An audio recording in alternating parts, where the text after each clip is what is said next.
अब सुने मावत बा की वायरल होई भी दामाद के लिए भाग रही ना बताओ अब का होई वायरल हो भी दे इतना गंदी हरकत ऐसे हो वायरल होना ही नहीं चाहिए, कोई मतलब नहीं है।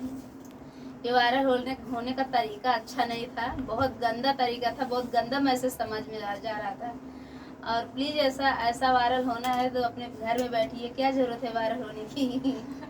क्यों मर्डर का एक वायरल हुआ, क्यों दामाद सास लेके भाग के वायरल हुआ, दादी पोता लेके भाग के वायरल हुआ। ऐसा घटना तो कहाँ हमारे सब घर में चले गाना को सुनबे ना करें। हाँ, दामाद पोता सब देखे कहाँ खेले भाग में गाना। तो प्लीज गाने पे फोकस दीजिए, भागने पे हाँ भागने भगाने पे नहीं।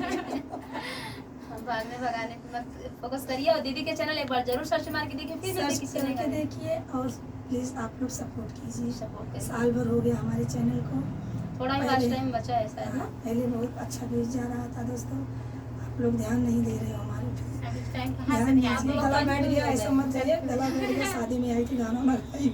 शादी में दी शादी से आई है, गला पता चल रहा है कि शादी गाँव के आई हैं। मिलते हैं अगले वीडियो में, बाय बाय।